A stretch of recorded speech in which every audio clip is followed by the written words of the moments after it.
A marine biologist diving alone off Grand Bahama Island made a split-second decision to help a struggling bull shark, burning through his last minutes of air to set her free.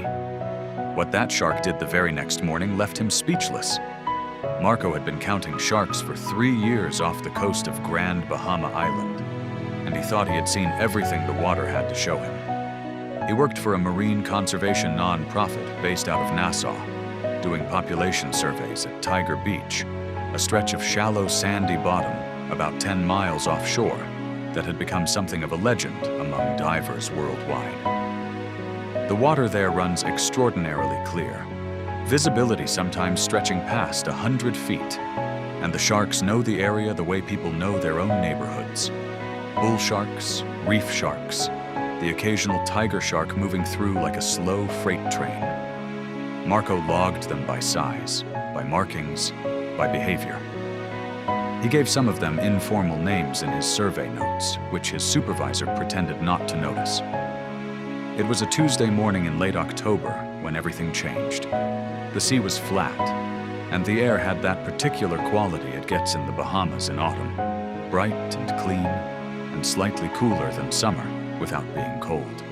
Marco went in alone off the side of his research boat, which his assistant Donna was keeping stationary about 40 meters from the reef edge, standard survey dive. He planned to be down for 45 minutes, log whatever he saw, and be back on the boat before noon. He descended to about 50 feet and leveled off above the sandy bottom, moving slowly along the reef edge with his clipboard and underwater pencil.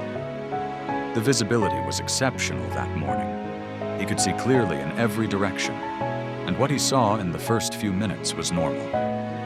A group of Caribbean reef sharks moving in the loose formation along the coral.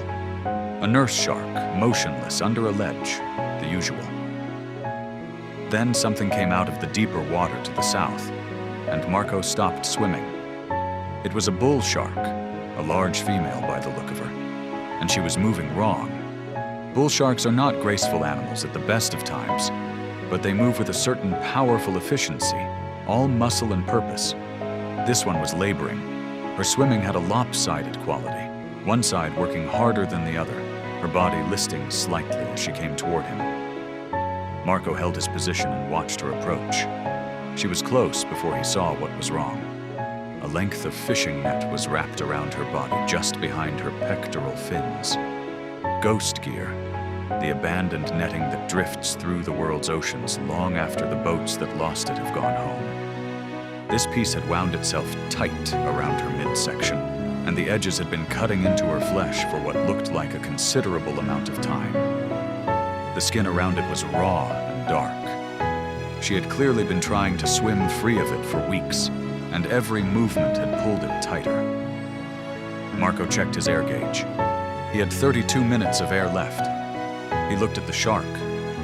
He looked at the gauge again. He thought about the decompression stop he would need to make on the way up, which would eat into that number. He thought about Dana on the surface, who had no idea any of this was happening.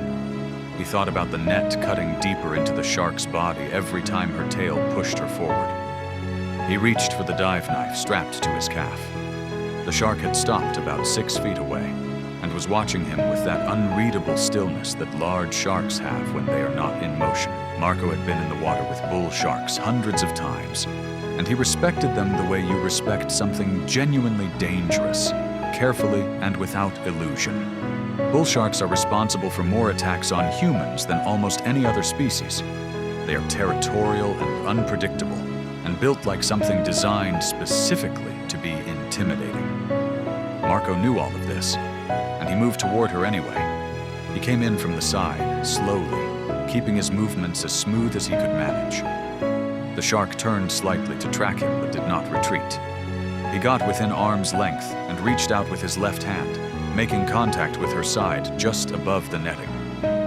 Her skin felt exactly like it always does up close, like rough, wet sandpaper, dense and surprisingly warm. She flinched at the contact but held her position.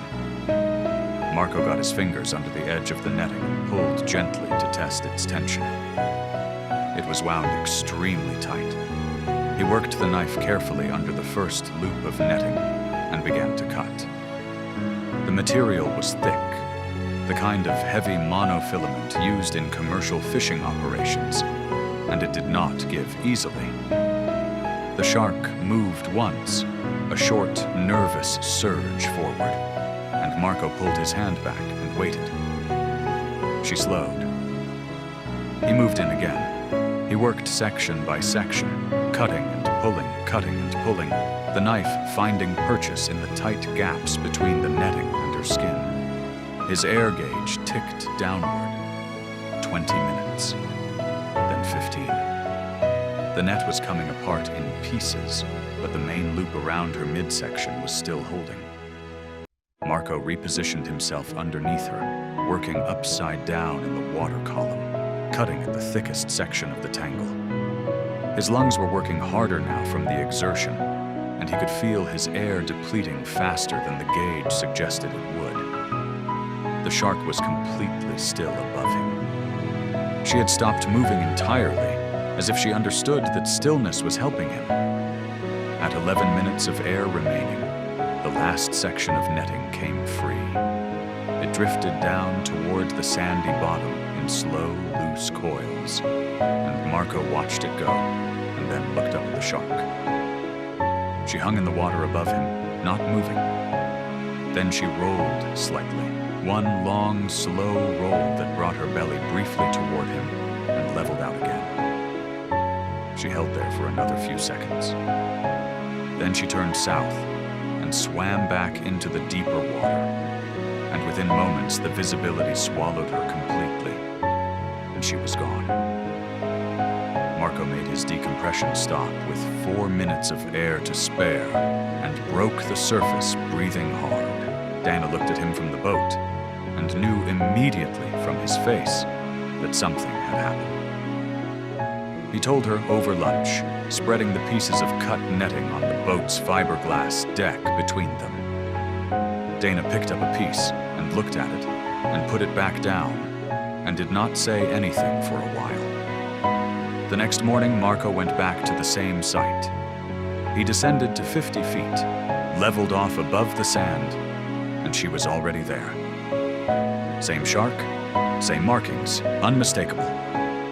She was swimming normally now, both sides working evenly, the labored listing completely gone. The skin where the netting had been was still raw, but she was moving without difficulty. She came directly toward him the way she had the day before, purposeful and unhurried, and stopped about 4 feet away.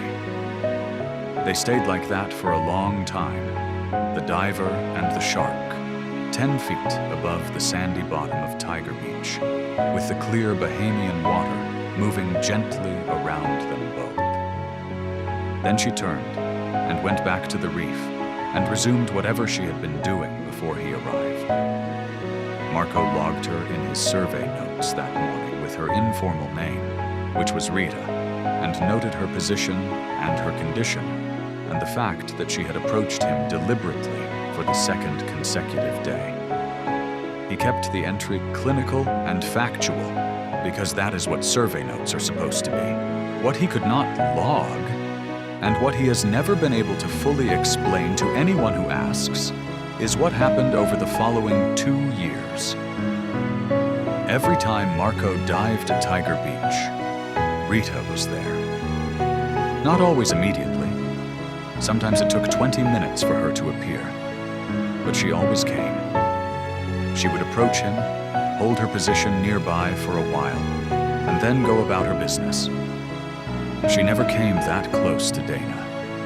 She never showed that kind of deliberate interest in any other diver working the site. Marco is a scientist.